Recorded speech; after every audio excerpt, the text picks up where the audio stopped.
नमस्कार। Possibility of future के तहत आज का टॉपिक है कि नेपाल जब भी चाहे 10 लाख की एक गोरखाओं की बहुत ही विशाल सेना खड़ी कर सकता है। हमने दोस्तों पूरा कैलकुलेशन कर लिया।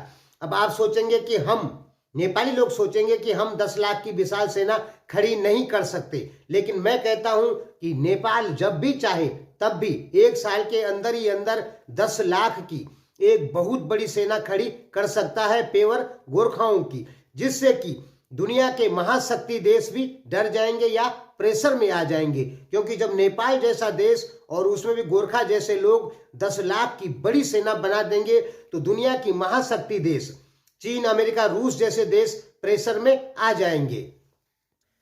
यहां तक कि भारत भी प्रेशर में आ सकता है। लेकिन दोस्तों, भारत के साथ नेपाल के संबंध कुछ दूसरे तरीके के हैं, जहां पे लड़ाई हो ही नहीं सकती है। सरकार चाहे आपस में कितनी भी लड़ जाए, लेकिन जनता नहीं लड़ने वाली भारत और नेपाल की।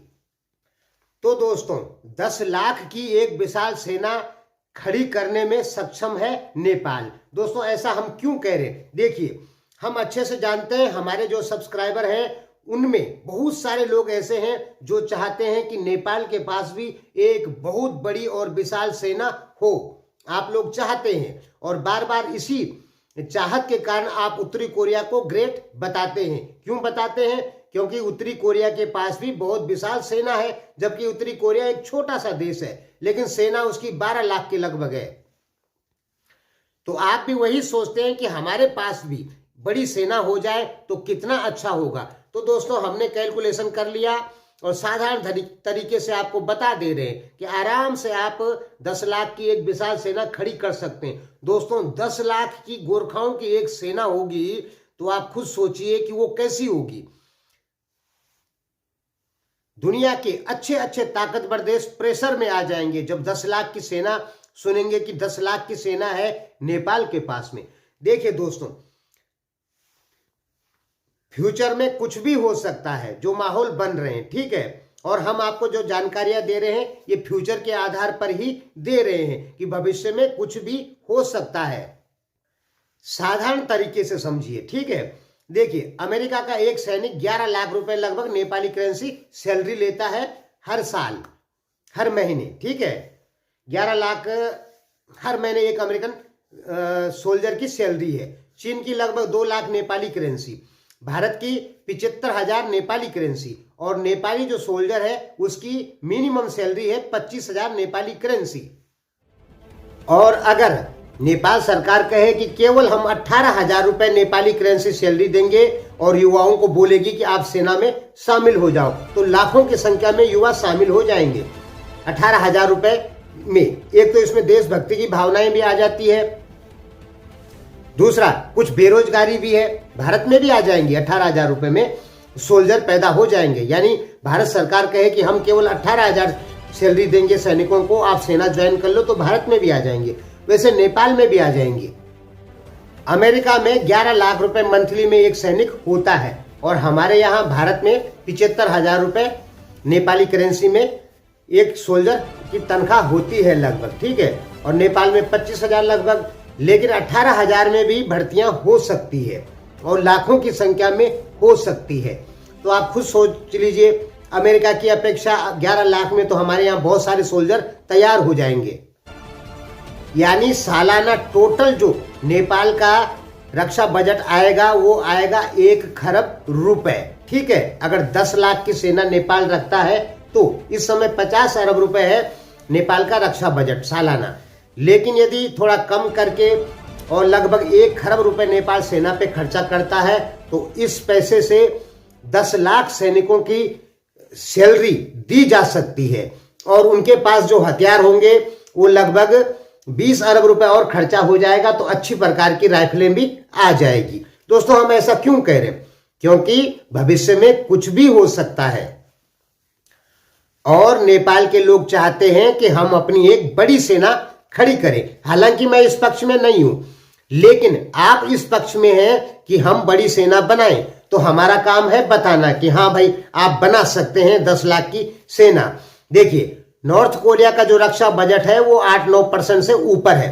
पाकिस्तान का जो रक्षा बजट है, जीडीपी की मैं बात कर रहा हूं, सकल घरेलू उत्पादन का नॉर्थ कोरिया का जो पैसा आता है उसका 8% वो रक्षा बजट लग जाता है, रक्षा में ही खर्चा कर देता है। पाकिस्तान भी लगभग दिखाने के लिए 4% करता है, लेकिन होता 8% है। भारत 2.5% से नीचे करता है, लगभग 2.5% समझ लीजिए, ठीक है। और नेपाल आधा % भी खर्चा नहीं करता है अभी तक अपने रक्षा बजट पे। नेपाल चाहे तो 3% तक अपने सकल घरेलू उत्पादन का 3% पैसा रक्षा के क्षेत्रों में लगा सकता है। और यदि नेपाल ने ऐसा किया, 3% पैसा अपने रक्षा बजट पे लगा दिया, तो नेपाल के अंदर 10 लाख की सेना खड़ी हो जाएगी। और दोस्तों 3% तक आराम से नेपाल खर्चा कर सकता है अपनी जीडीपी का रक्षा के क्षेत्र में। अभी केवल आधा % ही नेपाल करता है और 3% तक आराम से कर सकता है, उससे कोई दिक्कत पैदा नहीं होगी, ठीक है।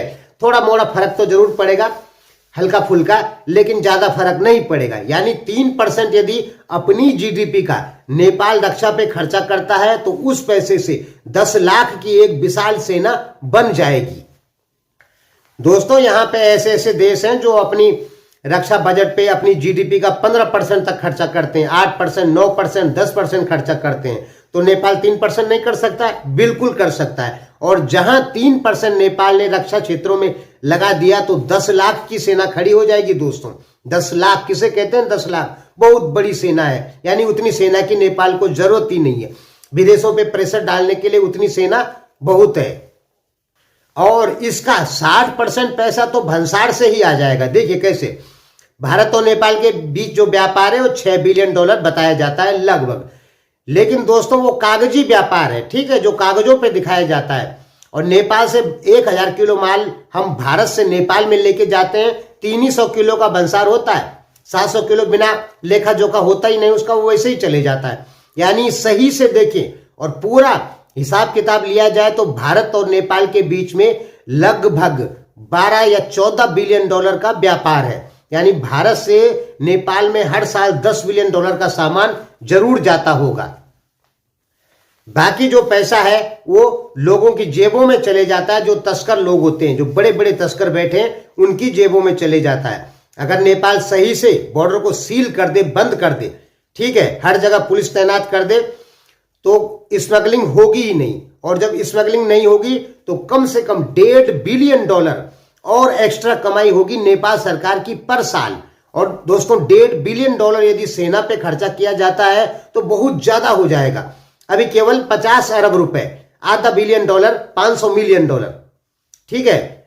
यानी कि $500 मिलियन है अभी नेपाल का रक्षा बजट। लेकिन जब उसमें $1.5 बिलियन और जुड़ जाएगा तो बहुत ज्यादा हो जाएगा। यानी वो 10 लाख की सेना को पाल सकता है। और ये $1.5 बिलियन इकट्ठा कैसे करना है?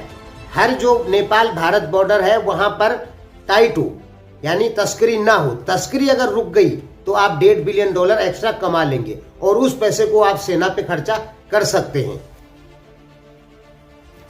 आप सीधे ये मान के चलें कि आप अपनी जीडीपी का केवल 2% या 1.5% खर्चा कर देते हैं और बाकी भंसार से जो पैसा आता है वो सही से भंसार लिया जाए, 100% चीजों का भंसार लिया जाए, तो आपके यहाँ एक बहुत विशाल सेना खड़ी हो सकती है।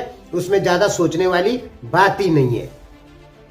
अब आप खुद सोचो कि जब 10 लाख की सेना होगी तो नेपाल के ऊपर ना तो चीन प्रेशर डाल सकता है, ना भारत, ना अमेरिका, ना रूस, ना कोई भी देश प्रेशर में नेपाल को नहीं ला पाएगा।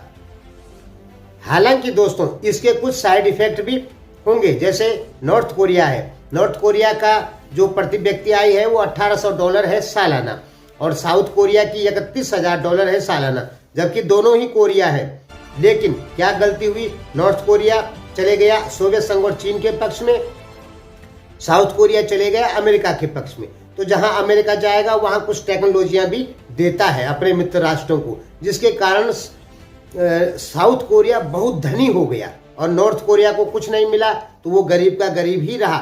एक उदाहरण और समझ लीजिए, चीन को अमेरिका ने बहुत कुछ दिया, क्योंकि चीन और अमेरिका सोवियत संघ के खिलाफ एक पक्के दोस्त थे और सोवियत संघ और भारत मित्र राष्ट्र थे। तो भारत में टेक्नोलॉजियां कम क्यों आई? क्योंकि सोवियत संघ कम्युनिस्ट था, उनके पास उतनी ज्यादा टेक्नोलॉजियां थी नहीं, तो भारत को कुछ नहीं मिला। चीन जो है अमेरिका के साथ में ज्यादा रहा, इसलिए अमेरिका से चीन को बहुत कुछ मिला। यानी आज जो आप देख रहे हैं चीन को ताकतवर देश, तो उसको खड़ा करने में अमेरिका की ही भूमिका है। अमेरिका ने चीन को सोवियत संघ के खिलाफ खड़ा किया था, लेकिन अमेरिका को यह पता नहीं था कि चीन ही भस्मासुर बन जाएगा मेरे लिए, ठीक है। अब बन ही गया। अब अमेरिका को सीधी चुनौती देता है चीन। चीन को खड़ा किसने किया? अमेरिका ने। और आज चीन अमेरिका को ही टक्कर देने लग गया है। तो मेरे बोलने का मतलब यह है कि सेना पर ज्यादा पैसा खर्चा करना भी ठीक नहीं होता है। ये हमने इसलिए आपको ये बातें बताई क्योंकि हमारे जो सब्सक्राइबर हैं वो चाहते हैं कि नेपाल एक बड़ी सेना खड़ी करे। तो दोस्तों हमने आपको बता दिया कि जब आप लोग चाहते हैं तो कोई बड़ी बात नहीं है 10 लाख की सेना बनाना। 10 लाख तो बहुत विशाल सेना होगी दोस्तों, ठीक है, बहुत बड़ी सेना होगी 10 लाख। तो हम आपको यही बता रहे हैं कि कोई बड़ी बात नहीं है। अगर नेपाल चाहे कि हमको 10 लाख की सेना बनाना ही बनाना है तो वो बन जाएगी। 1-2 साल मेहनत करेगा नेपाल तो बन जाएगी। ठीक है दोस्तों, धन्यवाद।